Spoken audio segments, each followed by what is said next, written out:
तो मोहन जी, आपका बहुत बहुत स्वागत इस कॉल पर और आपका बहुत बहुत धन्यवाद। आपने अपना कीमती समय इस इंटरेक्शन के लिए निकाला आईपीओ सेंट्रल के साथ। और सबसे पहले मैं आपको बधाइयाँ देना चाहता हूँ।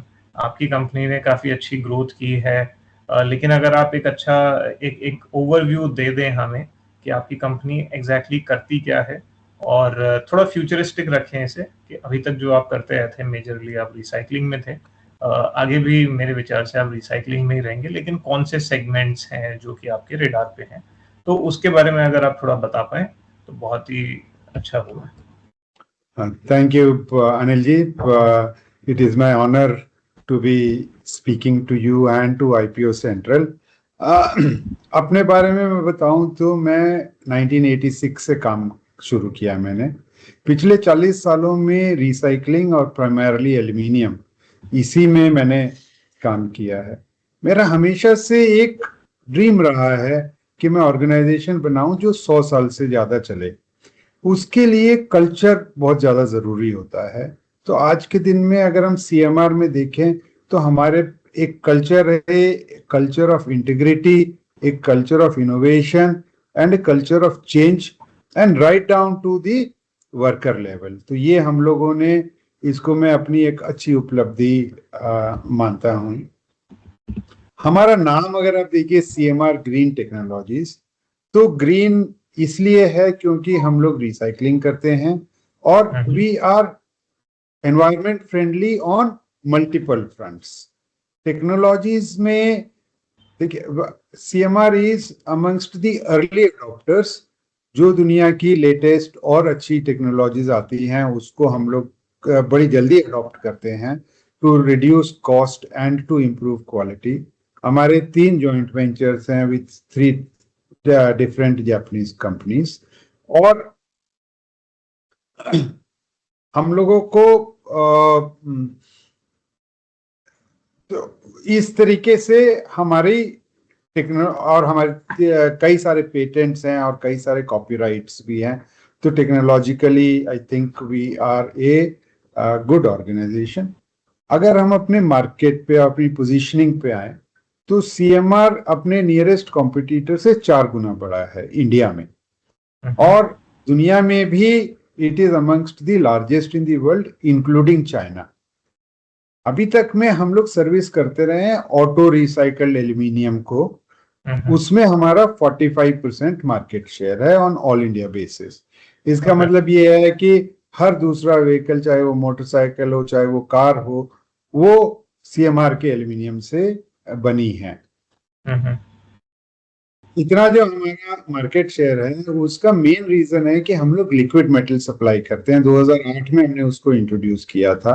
आज भी हम ही सबसे बड़े हैं लिक्विड मेटल सप्लाईज में। लिक्विड मेटल में ये होता है कि हमारे और हमारे कस्टमर के साथ में एक एक्सट्रीम इंटरडिपेंडेंस हो जाती है और एक लॉक इन हो जाता है। तो उस तरह से हम काफी एक्सटेंड तक इस अपने प्रोडक्ट को डीकमोडिटाइज कर देते हैं। अब हमने अपना recently market share more market serviceable market, जिसको हम सर्विस करते हैं, जो आप बोल रहे थे फ्यूचर का बताओ, तो ऑटो के अलावा हम लोगों ने और 2 सेगमेंट्स प्राइमरली ऐड किए हैं। हमने एक बिलेट और शीटिंग का प्लांट चालू किया लास्ट ईयर, जिससे कि हम लोग एक्सट्रूजन्स और शीट्स, जो कि काफी हाईली ग्रोइंग मार्केट है, उसको सर्विस करने लग गए। और उससे बड़ी चीज ये है कि हम लोगों ने एक हिंडाल्को इंडस्ट्रीज के लिए बेवरेज कैन रिसाइकलिंग का प्लांट लगाया। ये क्यों इतना स्ट्रेटेजिक और इम्पोर्टेंट है कि देखिए recycle aluminium has a very low carbon content, तो कार्बन फुटप्रिंट। सो इस कारण से सर जितने भी प्राइमरी प्रोड्यूसर्स हैं उनको रिसाइकल्ड मटेरियल अपने पोर्टफोलियो में चाहिए होगा। तो ये हमारे को एक हेड स्टार्ट देता है उस डिमांड को मीट करने के लिए। फिर in the last 20 odd years जब से हम हैं, we have recorded a CAGR of 23% on growth. इसके अलावा बड़ा इंपॉर्टेंट चीज हमारे बिजनेस में सोर्सिंग ऑफ स्क्रैप, क्योंकि स्क्रैप की डिमांड बढ़ती चली जा रही है, रिसाइकलिंग की डिमांड बढ़ती चली जा रही है। तो हम दुनिया भर में हजारों स्क्रैप यार्ड्स हैं जिनसे खरीदते हैं। We are actually present across all the 6 continents in on earth, जहां से हम लोग खरीदते हैं। और डोमेस्टिक भी हम लोग बहुत ज्यादा खरीदते हैं। धीरे धीरे हम डोमेस्टिक का भी बढ़ाते चले जा रहे हैं। सो इस तरह से हमने, हमारी खुद की सब्सिडरी है यूएसए में स्क्रैप प्रोक्योरमेंट के लिए, तो इस तरह से हमने अपना स्क्रैप प्रोक्योरमेंट को काफी वाइड किया है। हमारी शायद सबसे बड़ी स्ट्रेंथ इज अवर कस्टमर्स। हम लोग जितने भी ओईएम्स हैं ऑटो में, मोर और लेस सब ओईएम्स को हम लोग मटेरियल देते हैं। हम जितने भी टियर 1 हैं, उनके जो एल्यूमिनियम यूज करते हैं, उन लोगों को हम लोग देते हैं। हमारे 13 प्लांट हैं across the east, west, north and south of the country. तो ये जो ज्योग्राफिकल रीच है हमारी, उस ज्योग्राफिकल रीच से भी हम लोग, it is good for us. कोई भी अपॉर्चुनिटी ऑफ ग्रोथ आएगा तो उसको हम मोर इजीली कैप्चर कर सकते हैं। तो ये हमारे बारे में है। जी मोहन जी, बहुत बहुत धन्यवाद आपका। आपने काफ़ी अच्छे से ओवरव्यू दिया इस कंपनी के ऑपरेशंस के बारे में। और अभी आप बता रहे थे कि आपकी 13 फैक्ट्रीज हैं ऑल ओवर इंडिया। क्या ये सभी फैक्ट्रीज एक ही टाइप का प्रोडक्ट बनाती हैं या इसमें कोई वेरिएशंस हैं? 11 फैक्ट्रियां तो ऑटो के लिए ही काम करती है, ऑटो के प्रोडक्ट्स बनाती है, रिसाइकल्ड एल्यूमिनियम। एक फैक्ट्री हमारी फिलिप्स और शीटिंग गट बनाती है, और एक फैक्ट्री हमारे बेवरेज कैन रिसाइकलिंग करती है सब रिसाइकलिंग में। एक और चीज जो मैं भूल गया बताना, कि एल्यूमिनियम सिर्फ हमारा 78% ऑफ टर्नओवर है। 22% ऑफ टर्नओवर हमारा नॉन एल्यूमिनियम से आता है, जैसे brass, copper, zinc, stainless, magnesium. ये भी हम लोग प्रोसेस करके हम लोग फर्नेस रेडी स्क्रैप के फॉर्म में बेचते हैं इसको।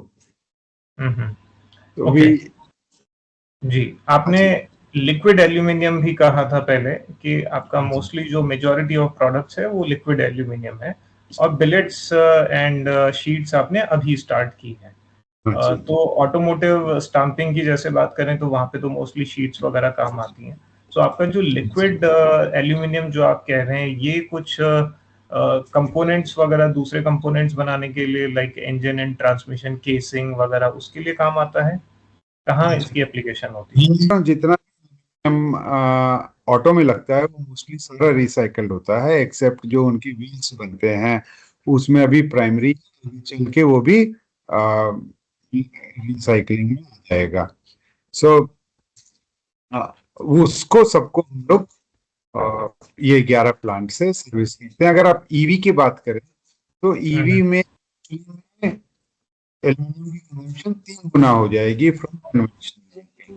जो ये कस्ट एल्यूमिनियम है, जो ऑटो इंजन और ट्रांसमिशन से नहीं बनेगा, तो वो बैटरी ट्रेज में, बैटरी केसिंग्स में और मोटर केसिंग्स में जाता है। और उसके अलावा शीट और एक्सट्रूजन्स का यूज होता है in the structure and the body of the electric vehicles. तो इस तरह से 3 गुना है। तो हम लोग प्राइमरली ऑल दी सेक्टर्स को अब हम सर्विस कर रहे हैं। इलेक्ट्रिक व्हीकल के लिए हम लोगों ने एक तमिलनाडु में एक जगह है शूलागिरी, होसूर के पास में, वहाँ फ्यूचर मोबिलिटी पार्क के नाम से सिपकॉट ने बनाया है, जहाँ सिर्फ ईवी के कंपोनेंट्स बनेंगे। वहाँ पे भी हम लोगों ने जमीन ली है टू सेटअप अ प्लांट। तो मेरे ख्याल से ऑटोमोटिव इंडस्ट्री के अंदर मैं खुद भी करीब 12 साल मैं काम कर चुका हूँ ऑटोमोटिव इंडस्ट्री में। सो ये एक मेगा ट्रेंड है जहाँ पे स्टील को रिप्लेस कर रहा है एल्यूमिनियम, बिकॉज वेट का कंसर्न एक जो है, वेट सेविंग एक मेगा ट्रेंड के तौर पे उभरा है। And going forward specially EVs के केस में तो ये और भी ज्यादा इम्पेरेटिव हो जाता है। But at the same time aluminium की कॉस्ट जो है वो भी बढ़ रही है। इस पे भी थोड़ा प्रकाश डालें कि आपकी सोर्सिंग में आप कैसे इसको नलिफाई कर रहे हैं, कैसे इसको मिटिगेट कर रहे हैं इस रिस्क को। देखिए, recycled aluminium usually primary aluminium से सस्ता होता है। तो एक वो एडवांटेज तो रिसाइकल्ड एल्यूमिनियम को शायद हमेशा रहेगी। ओवरऑल अगर प्राइस स्टेबल बढ़ जाता है तो उसकी वजह से थोड़ा कंजम्पशन में ज़रूर फर्क आता है, लेकिन ऑल्टरनेटिव क्या है उस पे बात आती है। तो aluminium has a very favourable weight to strength ratio. Steel से 1/3 वजन है और स्ट्रेंथ नियरली स्टील के आसपास ही आती है इसकी। तो इस कारण से एल्युमिनियम का अडॉप्शन या एल्युमिनियम की सब्स्टिट्यूशन थोड़ा डिफिकल्ट है। तो I think aluminium will continue to grow. उसमें प्राइस की वजह से थोड़ा टेम्पररी हो सकता है, going forward it will keep growing. और आगे चल के जितना रिसाइकल्ड एल्युमिनियम बढ़ता चला जा रहा है, recycled aluminum will overtake primary aluminum. So aluminum is endlessly recyclable. The first aluminum ever produced is actually expected to be in use and would continue to be. और recycled aluminum की quality is at par with that made from primary. जो user industry है वो कोई compromise नहीं करती है कि रिसाइकल्ड है तो क्वालिटी कॉम्प्रोमाइज। उनकी स्पेसिफिकेशन चाहे हम प्राइमरी से बनाए सेकेंडरी से बनाए, though specification remain the same and aluminium is recycled aluminium is able to meet those quality requirements. Great. Okay Mohan ji, एक चीज जो हमने देखी है अभी, कॉपर की प्राइसेस काफी स्ट्रेंथन हुई है बिकॉज काफी लिमिटेड क्वांटिटी में ये ओर में मिलता है अर्थ के क्रस्ट में। एल्यूमिनियम के साथ थैंकफुली वो चीज़ नहीं है, लेकिन काफ़ी हद तक एल्यूमिनियम की प्रेफरेंस इसलिए भी बढ़ रही है क्योंकि कॉपर की प्राइसेस बहुत ज़्यादा बढ़ रही हैं। सो कुछ एप्लीकेशंस के अंदर ऑलमोस्ट ऐसा हो रहा है कि एल्यूमिनियम इज रिप्लेसिंग कॉपर। इसकी वजह से आपको गोइंग फॉरवर्ड कोई प्राइस पे इम्पैक्ट आता हुआ नजर आता है जो आपके लिए फेवरेबल ही होगा वैसे? हाँ, ठीक है, जितना एल्यूमिनियम का कंजम्पशन बढ़ेगा उतना इज फेवरेबल फॉर सीएमआर। तो वी वेलकम इट कि जितना एल्यूमिनियम का कंजम्पशन बढ़े, किसी भी सेक्टर में बढ़ता है। जैसे ये कॉपर का रिप्लेसमेंट जो हम देख रहे हैं, that is more happening in renewable energies. उसके अंदर काफी ट्रांसमिशन में भी और उसका और यूसेज बढ़ता चला जा रहा है। तो व्हाट यू से इज ट्रू, बट ये होगा। Okay. In terms of realizations and pricing, basically this question is related to pricing only. कैसा आपका realizations कैसे रहे हैं? यहाँ पे कोई fluctuations आपको देखने को मिले हैं काफी ज्यादा? देखिए, हमारा एक तरह से हम लोग कन्वर्टर हैं। हम स्क्रैप खरीदते हैं, रिसाइकल करके आगे दे देते हैं। हम लोगों को अपना कन्वर्जन मार्जिन मिलता है। जो भी प्राइस मूवमेंट होता है हमारे स्क्रैप की बाइंग में और करेंसी में, वो हमारा पास थ्रू हो जाता है अपने कस्टमर को। तो हमारा मार्जिन मोर और लेस सिक्योर रहता है। इसके अलावा हम लोग हेजिंग भी करते हैं। जितना भी हमारा एक्सपोज्ड पोर्शन है उसको हम लोग हेज कर लेते हैं, both commodity and currency. तो इस तरह से we have exhibited stable margins in the past and आगे चल के भी हम मानते हैं कि हमारे margins stable ही रहेंगे। जी, ओके। तो यहाँ पे आप जो पास थ्रू कर देते हैं ये कॉन्ट्रेक्चुअली होता है या ये काफी जल्दी जल्दी होता है, इस वजह से you are able to pass through? ये हर महीने हमारे प्राइस चेंज होते हैं। हर महीने प्राइस चेंज होते हैं तो उसमें ये पास थ्रू हो जाता है, because our customers realise that we are converters. तो this has to pass through to them. Okay. और ऑटो बेसिकली कॉस्ट प्लस पे ही बाइंग करती है। आप कोई भी प्रोडक्ट उठा के देख लीजिए उनका, that's how they know to buy. हाँ, ये तो आप इंडस्ट्री में सप्लाई कर रहे हैं, B2B बिजनेस है आपका, सो एवरीवन नोज कैसे मार्जिन्स हैं आपके, और कोई आपको भी बहुत ज्यादा मार्जिन्स का वहाँ पे विगल रूम नहीं मिलेगा और ना ही आप किसी को बहुत ज्यादा चार्ज कर पाएंगे। ये मार्केट का स्ट्रक्चर ही ऐसा है। और कहीं पे देखिए हमारा focus is growth. Our focus is to grow this business more and become bigger than what we are. तो तो कॉम्पिटिटिव रहना, देखिए कोई भी बिजनेस का सक्सेस तब होता है जब हम अपने कस्टमर को सर्विस करें, हम अपने कस्टमर की नीड्स को पूरा करें। That is what differentiates a good business from a not so good business. तो हमारा focus, we are a very, I would say, customer obsessed organisation.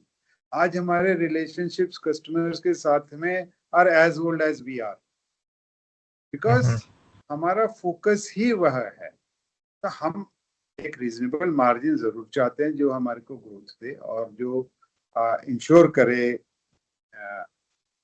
कि हम रीजनेबली ग्रो करते रहें हर समय। But at the same time we also want to be competitive in the market. Right.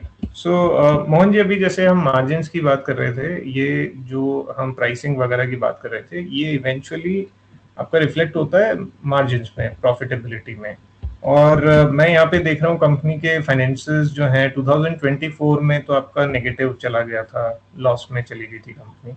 सो और उसके अलावा भी अगर हम बात करें तो आपका जो नेट प्रॉफिट मार्जिन है that is very slim at 1-2%। पिछले 3 साल में वो जो 1 साल का एक एक्सेप्शनल केस मान सकते हैं, लेकिन उसके बावजूद भी कभी 3% के ऊपर तो गया नहीं, 2.5% के ऊपर भी नहीं गया। तो ये इसके बारे में मैं थोड़ा समझना चाहूंगा कि एक तो ये नेगेटिव क्यों गया था, क्या रीजंस थे उसके पीछे, और क्या ऐसा आगे भी हो सकता है, और दूसरा जो है आपकी नेट प्रॉफिटेबिलिटी के बारे में। देखिए, सबसे पहले हम लोगों ने क्या किया, 2021 में हम लोगों की कुछ फैमिली की होल्डिंग, शेयर होल्डिंग, उसके बाद कुछ होल्डिंग कंपनीज थी, फिर ऑपरेटिंग कंपनी थी। तो हमने होल्डिंग कंपनी और ऑपरेटिंग कंपनी को आपस में मर्ज कर दिया, जिससे share holding directly, it became a much cleaner structure, family and the company. और हमारे पास ये ऑपरेटिंग कंपनी के अलावा और कोई बिजनेस भी नहीं है और कोई काम भी नहीं है। तो एक स्ट्रक्चर जो ये हमने क्लीन अप किया, इसके प्रोसेस में एक हमारा नॉन कैश गुडविल क्रिएट हुई। ये जो नॉन कैश गुडविल है, ये हमारे को टैक्स एक्सपेंस के जैसे अलाउड थी ओवर द नेक्स्ट 5 इयर्स।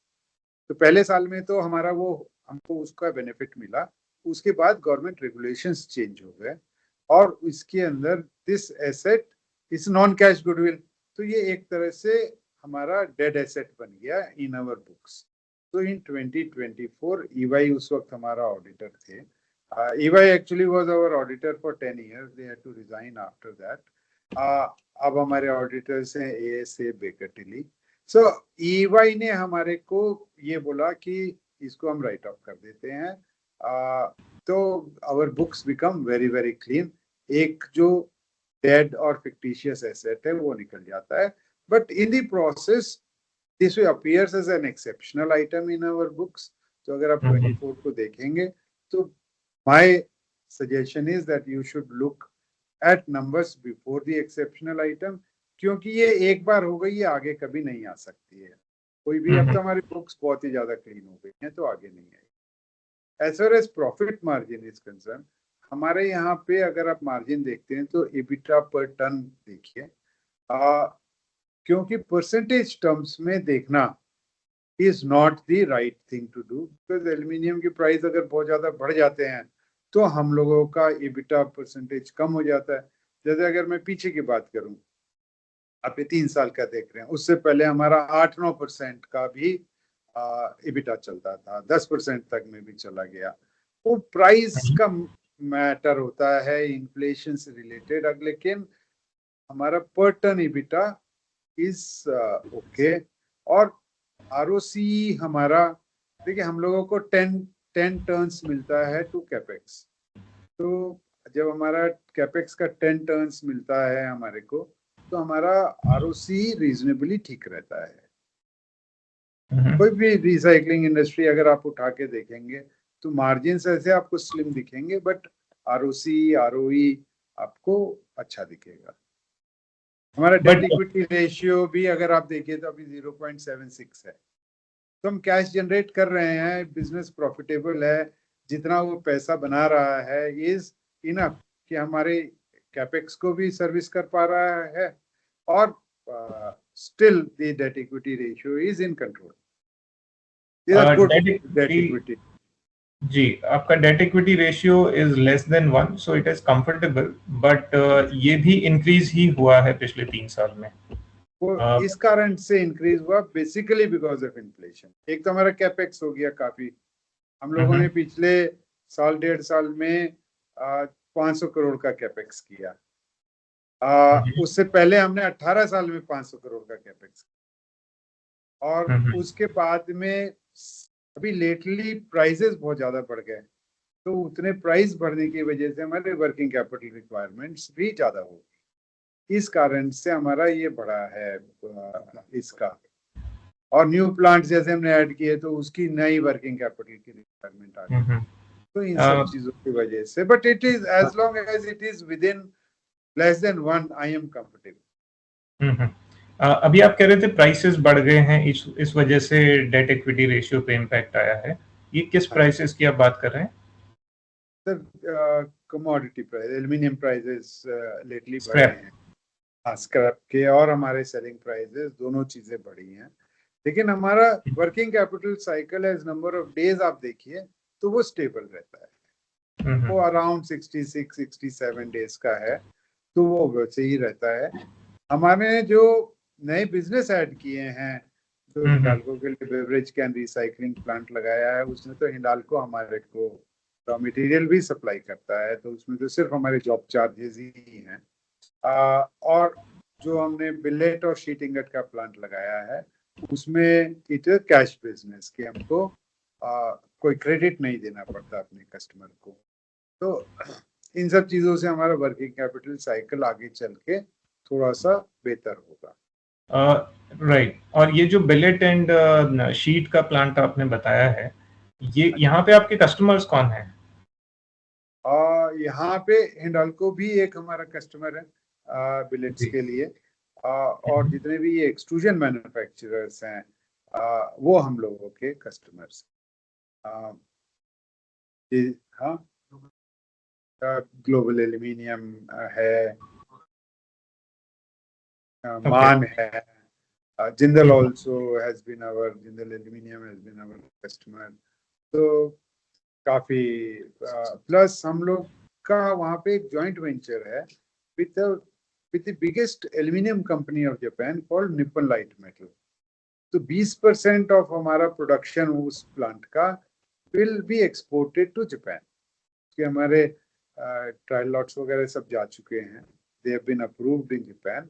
तो अब जैसे जैसे हम लोग रैप अप करेंगे, सो यूरोप में जो अभी सीबैम लगा है उसके अंदर, उसकी वजह से भी रिसाइकल एल्यूमिनियम, ये बिलेट्स का हमको यूरोप एक्सपोर्ट का भी काफी अच्छा अपॉर्चुनिटी है। Great, alright. फाइनली एक क्वेश्चन जो है यहाँ पे, आपके फ्यूचर प्लान्स वगैरह के बारे में आपने काफ़ी अच्छे से आउटलाइन किया कि आप ग्रो करना चाहते हैं, कंपनी को ग्रो करना चाहते हैं। So what is the vision 5 years down the line? ये कंपनी अभी जिस स्टेट में है उससे किस तरीके से डिफरेंट होगी? आई am not exactly looking for numbers, but directionally आप जो भी गाइडेंस देना चाहें, प्लीज फील फ्री। हम दो चीजें करते हैं, क्योंकि growth must be the one constant with us. We have to continuously look for नई अपॉर्चुनिटीज को देखें और नई अपॉर्चुनिटीज को हम लोग कैप्चर करें। वो चीज हम लोग करते जा रहे हैं। हमारे पास एक बिजनेस डेवलपमेंट का अलग वर्टिकल है विद इन आवर ऑर्गेनाइजेशन, जो नई अपॉर्चुनिटीज को कंटिन्यूअसली असेस करते रहते हैं, इवेल्युएट करते रहते हैं। So that is what should help us to keep growing better. क्योंकि देखिए, ये भी हमारा फर्स्ट मूवर एडवांटेजेस हैं जो हमने बिलेट और शीट इंगट लगाया, पहली बार किसी ने रिसाइकलिंग में लगाया है। जो हम लोग प्राइमरी प्रोड्यूसर को रिसाइकल मेटल दे रहे हैं, वो पहली बार। तो हम लोग ये सब चीजें करते रहेंगे। और एक हमारा एज एन ऑर्गेनाइजेशन, हम अपने आप से एक सवाल रोज करते हैं, are we better than yesterday? तो जो छोटी छोटी इंप्रूवमेंट्स हम लोग कोशिश करते हैं कि हम रोज करते रहें। So that is also which is going to help us in future to grow and be better than what we are. Okay, तो आपने जैसे फ्यूचर अपॉर्चुनिटीज की बात की, तो एक एल्यूमिनियम कैंस वाला आपने हिंडाल्को के साथ अभी बनाया है, this is a good example. Billets and sheets वाली जो चीज है, ये भी आई एम श्योर आपके उसी वर्टिकल से निकल के आ रही है। इसके अलावा और कोई कुछ आप आइडेंटिफाई? एक हम लोगों ने अभी जॉइंट वेंचर्स एक एमओयू साइन किया है हिंदुस्तान जिंक के साथ में for putting up A zinc alloy manufacturing plant for them. तो वो भी एक तरह से कॉन्ट्रैक्ट मैन्युफैक्चरिंग होगा, जैसा हिंडाल्को के साथ है वैसा ही हिंदुस्तान जिंक के साथ भी होगा। अभी हमारा वो एमओयू हम लोगों का साइन हो गया है। और एक हम लोगों के पास जो हम लिक्विड मेटल देते हैं, उस लिक्विड मेटल में हम लोगों को कार्बन क्रेडिट्स मिलते हैं। Every 1 tonne of liquid metal that we supply, उसमें हमको 528 kg की हम कार्बन सेविंग करते हैं। There is a negative carbon impact of that. तो वो हमारे पास आज के दिन में कोई 2,73,000 carbon credits already in stock हैं। हम लोग काफी सब्सटेंशियल मात्रा में हर साल वो और हम एक्यूमुलेट हमारा जनरेट हो रहा है। तो ये गवर्नमेंट ऑफ इंडिया एक अभी मार्केट प्लेस बना रही है for the trading of carbon credits. जैसे जैसे EPR और बढ़ता चला जाएगा तो ये कार्बन क्रेडिट्स लोगों को खरीदने होंगे, तो वो हमारे लिए एक अलग से रेवेन्यू स्ट्रीम बनेगा। अभी तो हम लोगों ने उसको कोई रिकग्निशन नहीं किया हुआ क्योंकि there is no value that we can see. तो जैसे ही ये मार्केट बनेगा तो that will become another revenue stream. EPR also can be another revenue stream because जब गवर्नमेंट ऑफ इंडिया हमारा EPR का रजिस्ट्री खोलेगा तो हम लोग उसके अंदर we will be able to monetize the EPR। और जो मैंने आपको बताया EV के लिए जो हम लोग ने शूलागिरी में लिया है, वो भी एक अच्छी अपॉर्चुनिटी है। तो सर, ये कार्बन क्रेडिट्स की ट्रेडिंग तो ऑलरेडी होती है ग्लोबल मार्केट्स में, वहां पे प्रैक्टिकली नहीं होती है। अब क्या है, जब बना था शुरू में तो यूनाइटेड नेशंस ने एक मार्केट प्लेस बनाया था, तो उस वक्त उसकी ट्रेडिंग हुई। अब उसके बाद में अब ना every country has to make it their own market place. तो यूरोप ने बनाया है, तो यूरोप में होता है ट्रेडिंग, इंडिया भी बना रहा है। तो इंडिया में जब बन जाएगा तो यहाँ पे trading. But I don't think we are allowed कि हम यहाँ के कार्बन क्रेडिट अभी जाके यूरोपियन मार्केट में बेच सकें। शायद ऐसा पॉसिबिलिटी नहीं है। I am not too clear on that. I think it is possible, but I'm also not sure of the intricacies, मैं ये बोलता हूँ इसको तो होल्ड करके रखने में फायदा है, इसकी वैल्यू बढ़ती रहेगी। We are not in a hurry। Got it। Alright Mohan ji, आपका फिर से बहुत बहुत धन्यवाद। मेरी तरफ से यही प्रश्न थे और आपने बहुत अच्छे से सभी प्रश्नों का उत्तर दिया। मैं आपका फिर से धन्यवाद ज्ञापित करता हूं और आपको आपके IPO की सफलता के लिए बहुत बहुत बधाइयां भी देता हूं। अग्रिम शुभकामनाएं हैं मेरी जी। थैंक यू अनिल जी, आपसे बात करके बहुत अच्छा लगा।